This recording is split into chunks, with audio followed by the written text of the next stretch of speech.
Hey guys, it's Mana here. There is something on here. Okay, it's Mana here. We're back with some more Seduce Me The Otome.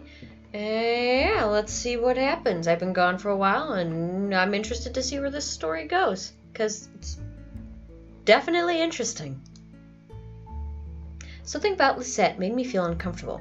I wasn't just angry, but also uneasy. What was it? I had never seen her like that before. But I decided to pay no further attention to it. She continued running down the hallway with her gaggle of friends behind her.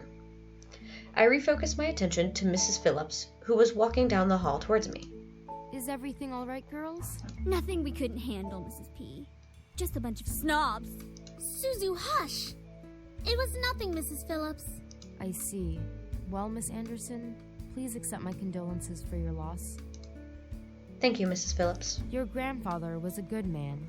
He really upheld the philanthropy of his company's policies, and the money that went towards charity, too. I know. He was amazing. I really looked up to him, and I want to be as good as he was. Well, I know that you'll be as great as your grandfather. Hell yeah, she will. She'll be 10 times better than her grandfather. Would I? Would I really be better than my grandfather? Everyone seemed to have high expectations for me. I wanted to do my best and make my family proud, but to be better than my grandfather? I wasn't sure about that.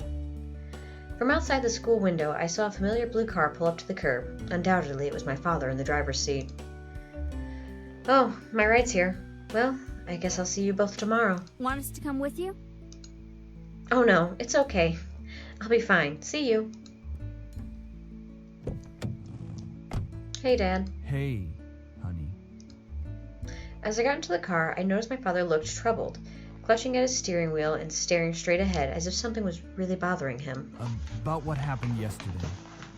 I'm sorry for yelling at you. Does your cheek still hurt? Not as much as my pride. No, it's nothing to worry about. I mean it. I shouldn't have laid a finger on you. You know that you're my most precious daughter. You're all that I have. Damn right I'm your most precious daughter. I'm the only one you got. Yet he couldn't bring himself to say what he could never say to me for such a long time. I always wanted to hear those words to affirm how he really felt, but I guess even now he couldn't say it to me. I turned my head away to look out the window. There was no point in waiting for something that was never going to come. And like that, he started to drive, and the conversation between us ended. I decided to focus my attention on the passing scenery. We were taking the usual route to Grandfather's house. It was located within the vicinity of the school district, but it was still pretty far from the school and from where our house was. He had always lived alone. He insisted on doing things by himself, even at his age, living in such a large house. I wondered, did he pass away with no one at his side as well? It sounded so lonely and sad. It was strange that he decided on living all alone in this large estate. If anything, he could have lived with us. Though he and my father probably would have given each other the silent treatment for the entire time. Maybe living alone was preferable to that. I actually hadn't visited him in quite a while. Visits to this house were most frequent when I was a child, and I had grown up long since then. The last time I visited, though, I thought he looked just as he usually was, happy and healthy. But things change. In the back of my mind, I knew that he would have to leave one day. It wasn't like humans could live forever. So why did my heart feel so heavy? The car ride was mostly spent in silence until he spoke up again. How was school? Maintaining your grades, I hope. Yeah, I've been trying my best as of so far. Trying? That's not really doing the best you can, is it? With my father, only some words I said were filtered through his ears. It was difficult to keep up a conversation without eventually talking about academics or my future, even if it was something loosely based on it. He always found a way to integrate it whenever we talked. Anyway, your belongings are in the trunk. There isn't a lot, so I'm sure you can manage bringing them inside the house. After all, you are on the road to being independent now. You're still an asshole. Yes, I can manage on my own. The usual silence resumed between us. I really wasn't sure what to say around him, especially when most of the time we didn't share the same opinions. One question did linger in my mind, though. If he was going to justify acting so nonchalant at grandfather's funeral, I had the right to at least know why. I want to try again, but I know I should leave it alone because drama, and I hate it. So I'm going to leave it alone. There's no use talking to him about this. It would be like reopening a wound, or reapplying a bruise. I sighed. He gave me a side glance out of curiosity, but didn't pursue it further.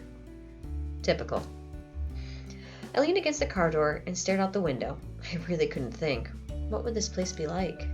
I had been to my grandfather's house before, but it was one thing visiting, and it was another to actually live there. How would I manage living on my own without any training to really care for a house? I knew that naturally the bills would be paid by my parents, who inherited grandfather's stocks to the corporation, but I had never lived independently before. Thinking about it made me feel like some kind of bird being pushed out of the nest. Though I was technically an adult, I felt unprepared and a bit daunted at the prospect of actually moving into a new place. Most people my age would be ecstatic moving out. After all, it would symbolize some kind of change in their lives, like being on the road to independence. But I felt like it was nothing of the sort. I really hoped I wouldn't let my parents down. I wouldn't want to let grandfather down. What would he be saying right now? I gazed up at the passing clouds in the sky. If you're out there, grandfather, how would you be doing? Would there be anything you'd want to tell me at all this moment? And of course, no answer. What was I doing? Searching for an answer in a heaven that would or would not exist? I ducked my head to stare at the blur of trees and cars from the car window. My head was definitely going into the clouds there at that moment. Either way, I found myself being driven off to my new home. The car rolled to a stop, and I drifted out of my thoughts. Here we are. Go on in. All right, tell Mom I love her. All right. Love you, Dad. No, make sure to come by and visit us often. No, I'm going to miss you lots. Nothing other than a blank stare. I paused a bit before reaching for the car door handle, waiting for any form of a goodbye, but he didn't speak again. I sighed and exited the car, hearing my dad pop open the trunk. I saw the 2 large bags I packed last night that were large enough to carry only the things I needed. I took them out, placed one bag on each shoulder, and closed the trunk.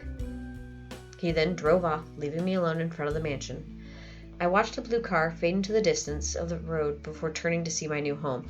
Doesn't even walk me to the door, doesn't say goodbye, doesn't tell me he loves me, doesn't make sure I'm okay, just fucking leaves me on the curb. Fuck you, asshole. You're a horrible father. There it is.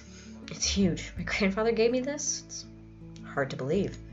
The house was framed by a set of tall gates, and I hesitantly pushed them aside to take in the entire estate.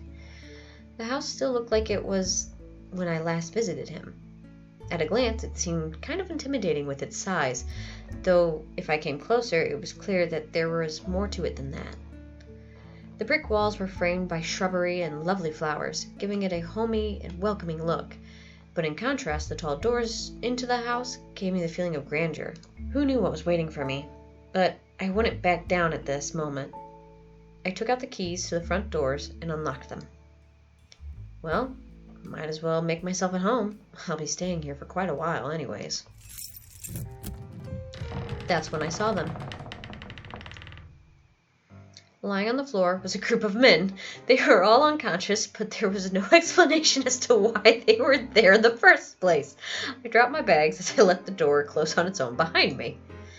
Who are these guys? Why are they here? What's going on? Some of them had open wounds. The blood was staining the floor and the scent was intermingling in the air. I couldn't help but feel bad for them instinctively, but nevertheless I was shocked and a bit angry at the sudden intrusion. My mind suddenly went from caring and concerned to confused and demanding answers. Who are these guys? No response. I'll call the police. Still nothing. None of them seemed to be awake to answer or respond to me. It seemed surreal to have random strangers in the house I just moved into, but I wanted answers, quickly. That was until... Eep! Get away from me! Woman, you're going to let me kiss you. I'm going to do what now? couldn't believe it myself, but within a mere blink of an eye, one of the men went from lying on the floor to being right in front of my face. What was even more odd was the fact that I felt serene and calm about it. Slowly a desire burned from my chest, telling me to accept his kiss, even when my mind vehemently refused. Go ahead? Good.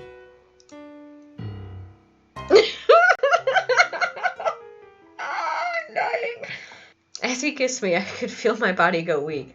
I didn't know why, but that kiss was draining me of my energy, and yet it was so good and made my heart sing. It was a strange and tingling feeling that danced over every nerve of my body. I could feel streams of intangible energy run up my body into my lips. It felt odd, but at the same time, it felt amazing. Sam, stop it. Whoop. The person kissing me, Sam was his name, glanced behind him. I said stop. Now. Fine. Whoa, you look like Dad, and you look like Suzu. Okay. Finally he pulled back, and I was left standing there in a daze. I couldn't tell what was going on. My mind was completely enwrapped by the kiss and my thoughts that melted into the depths of my forgotten memories. Please forgive my brother. He's a bit reckless. At least I feel a hell of a lot better than you right now. Because you used your abilities on her. Sam, you're such a reckless brute. Taking advantage of a beautiful young woman like her. Shut that pretty boy mouth of yours before I rip it off your pretty boy face. Sheesh, you guys. Can we not fight right now? Not all of us are in the best state. I guess you are right, Matthew. I agree. There's so many. However, as the men got up and started to chat freely, my thoughts began to reassemble, and I remembered my confusion and anger once again. Only now, multiplied tenfold. What? Huh? Did you say something beautiful? And I exploded. What is going on? Why the hell are you in my house? Why are you all wounded? Why did you kiss me? Who are you guys? Some good questions there. I couldn't help exploding, but after being taken advantage of and being left in a mush state, my words escaped without filter. It definitely scared the men around me, even the man who kissed me. Wait a second. The guy who kissed me. Ouch! What's the problem? What's your problem? You can't just go around forcing people to kiss you like that. Are you some kind of pervert? Pervert? It was only a kiss. It might mean nothing to you, but it means a lot to me. What? Was it your first kiss? Ow! Hey, what was that for? I love this. Oh god, I love this. I know first kisses aren't exactly amazing and full of sparkles and something out of a fairy tale, but I at least expected it to be more than just something forced. So it was your first kiss. Stop making such a big deal out of it. Are you asking to get punched again? Well, what do you want me to do? It's not like I can somehow take it back. You should at least apologize. That would suffice. As if to himself, he muttered something under his breath. Why do I always look like the bad guy? Apologies aren't my forte, but I'll try my best. Okay, fine. I'm sorry. Sorry about what? I'm sorry for kissing you like that.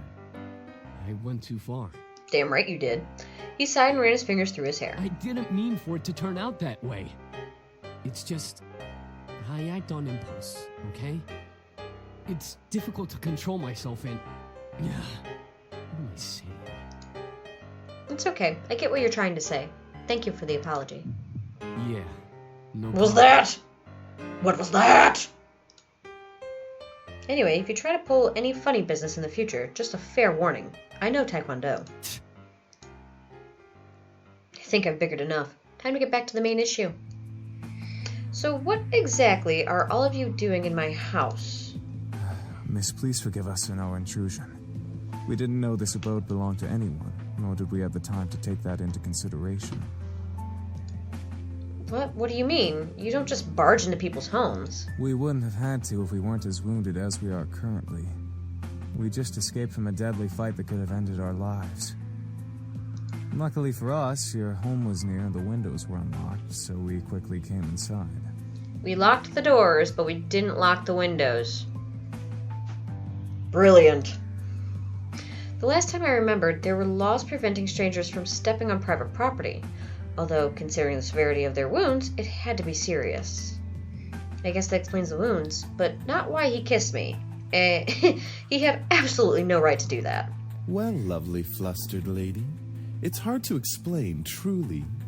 We're not exactly normal. Oh? Not normal. What are you guys, demons or something? I asked almost jokingly, but the boys seemed to take my question differently.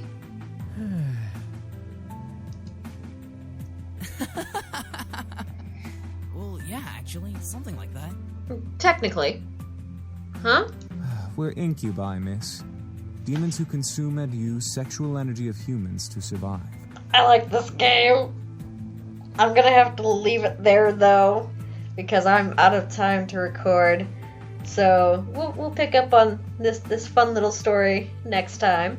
I'm logging off now, and remember to do something nice for a stranger today. You may just save a life. Bye!